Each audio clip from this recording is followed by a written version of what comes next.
Hello my gamers and tax evaders alike, Jake here, and it is said that through all our hubris and confidence, humanity will not survive, and on that day, our final day, all that's gonna be left is the superhero movies.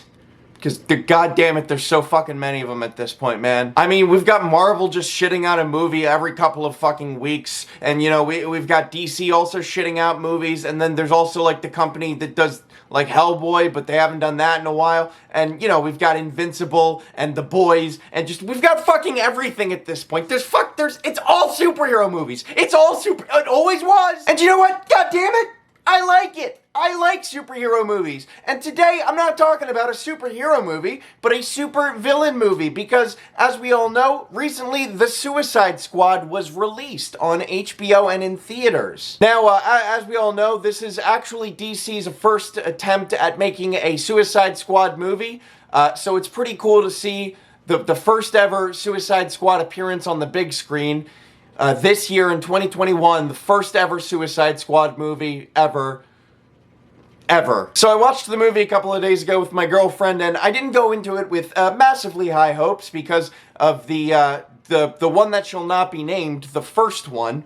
That one kind of dampened my expectations quite a little bit. But I did see that the director, of course, was James Gunn, who did the Guardians of the Galaxy movies. So that gave me a little bit of confidence. And you know what? I'm glad I had a little faith in it and I didn't go in completely pessimistic because this movie was far fucking better than the first one. This was such a massive, massive improvement over the first one. I cannot even tell you. The first one, you know, I'm going to be honest with you. This is going to be unpopular, but I actually enjoyed the first movie, the first time that I saw it. Afterwards, I realized that there was a lot of issues with the movie and it was not actually as enjoyable or clever or well written or just overall enjoyable as I thought it was. But going back and looking at that movie, that first one, compared to the new one that's come out, it is fucking night and day. This new movie is fucking fantastic. And I'm not just saying that as, like, if you compare the two, that it's just good. It's a good movie on its own. I like that they brought back the characters from the old movie, but they reworked them and made them a lot more believable and enjoyable characters. There's obviously going to be a lot of spoilers in this video, so if you haven't seen the movie or you plan on it,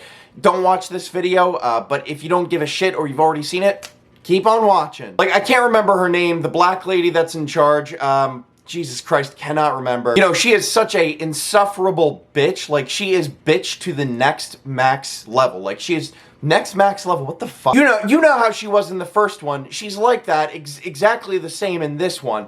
And it's like, you know, she's grating. She is a very grating person. You're like, how can she do this to these people? I know that they're super villains, but Christ. And this actually culminates at one point where one of her staff members knocks her the fuck out so that they can do the right thing and save this city rather than just let it get destroyed by a cosmic fucking being. A giant fucking starfish.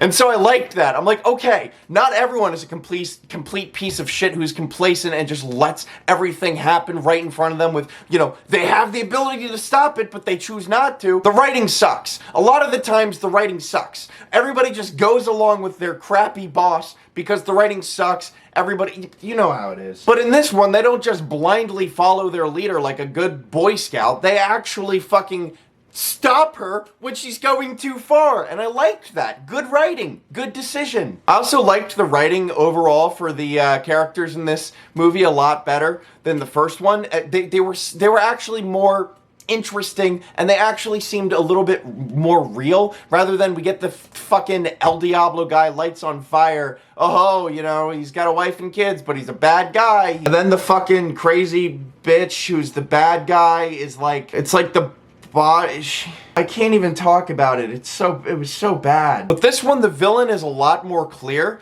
It's the giant starfish. That's the villain of this movie. And that's one of the things that I love about it, because it's like serious, but it's also really goofy. You know, it's serious in that this is an actual being that has been being experimented on and used in experiments on humans for decades, and this has been supported by the US government. So that's pretty serious. And this gets taken seriously by the characters in the movie, who all react accordingly to their characters, I think. You know, the guy Flag, I think was his name, is like, you know what, fuck this. I'm tired of working for the US government when they're doing shit like this for literally decades and then trying to cover it up. I'm not doing this. And then you get Peacemaker, played by John Cena, who's like, all he is interested in, and they establish this, is making peace. And I love that. That's such an interesting plot point to his character. Like, it's so neat. Like, all he cares about is making peace, and he literally says, I don't care how many men, women, or children I need to kill to achieve it. You know what I mean? All he wants to do is stop the world from engaging in wars. That's about it. So when he gets into this situation where he realizes that Flag is going to expose this, which was not the mission that they were given, he realizes this is going to cause a international problem. And he doesn't want something like that to happen because it'll probably cause countries to turn against the US and could lead to wars. And all he cares about is making peace. So even if he has to hide something for the US government that shows that they've been experimenting on men, women, and children for decades, he's gonna do that because he is a morally black and white character. That's just who he is. He's a morally black and white character. War is bad to him, and that's it. That's where it ends. He'll do anything he can to prevent that bad. I love that. And John Cena, I thought, had a great performance as him. John Cena, in my opinion, is not the greatest actor in the entire world. I don't think that's very controversial to say, although I feel that this character was kind of written for John Cena, so it was pretty easy, I think, for John Cena to lean into that, and I think it turned out pretty good. But like I was saying about the goofiness, you know, you've got that part of it where it's very serious, and it ends up in, you know, a confrontation between Peacemaker and Flag.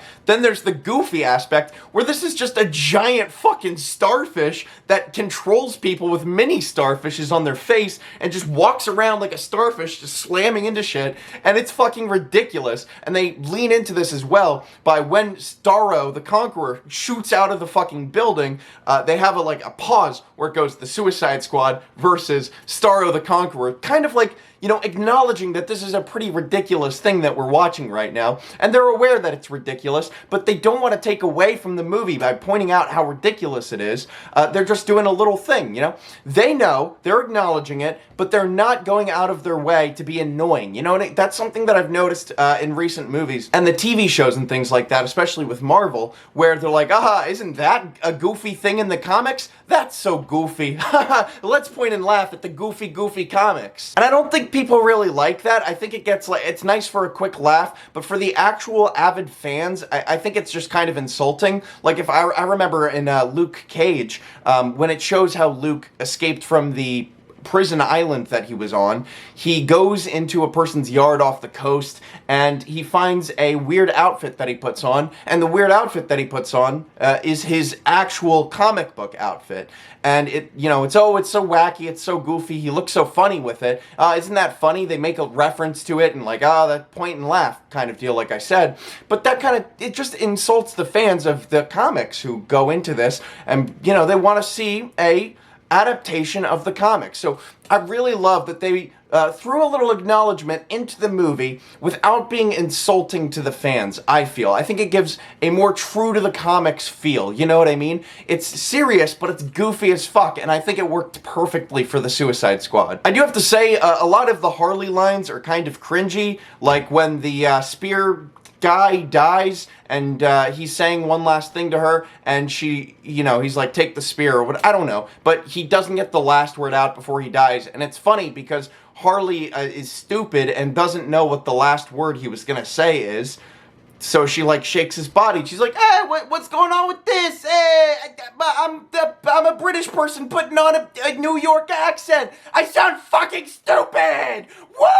I can't even do a fucking New York accent. You're gonna put Margot Robbie in doing a fucking New York accent? What kind of bullshit is that? Although I think that Harley was treated much better as a character. Obviously, there was no Jared Leto Joker in this movie, which I would say improved the movie fucking significantly. But they treat Harley as a character with more respect. I think it's pretty funny. They don't just make her like kind of the ditzy idiot. It's a good character. Although she is a ditzy idiot, she's also a fucking badass and kills like dozens of people. It's wild. And I think that that's one of the things that is good. Outside of the comedy involving Harley, I think a lot of the comedy in the movie worked really well. Like the scene where they're going through the camp to go and save Flag, and they're doing all this stuff, and it's kind of funny. And then you get to the end, and you realize these are people that saved him. These are good guys, and they just fucking massacred the entire camp of, like, good guys, and you're just like, holy shit. I think the writing there was a little bit iffy. They kind of, I mean, if I was that lady, I would have had a full-blown fucking freak out if my entire campsite of all of my friends and the people that are helping me resist the tyranny of my government were just murdered in cold blood by these guys. You know, I think that I'd be a little more upset, and I probably wouldn't work with them. But that's just me. Overall, though, I think that this was such a fucking improvement over the first movie, and it stands really well on its own. Like, if you just disregard the first movie, pretend it doesn't exist, I would go, damn, this was a great superhero flick, you know? This was awesome. So overall, I absolutely recommend the shit out of the movie if you haven't seen it, and to those who have, welcome to the Cool Kids Club. We know. We know. Anyway, thank you for watching this video. This is gonna be my final video ever, though. Just because, you know, my channel's been on the decline, and I just, you know, I'm not really enjoying making videos anymore, so this will be my last one ever, and I will see you all in hell. Bye.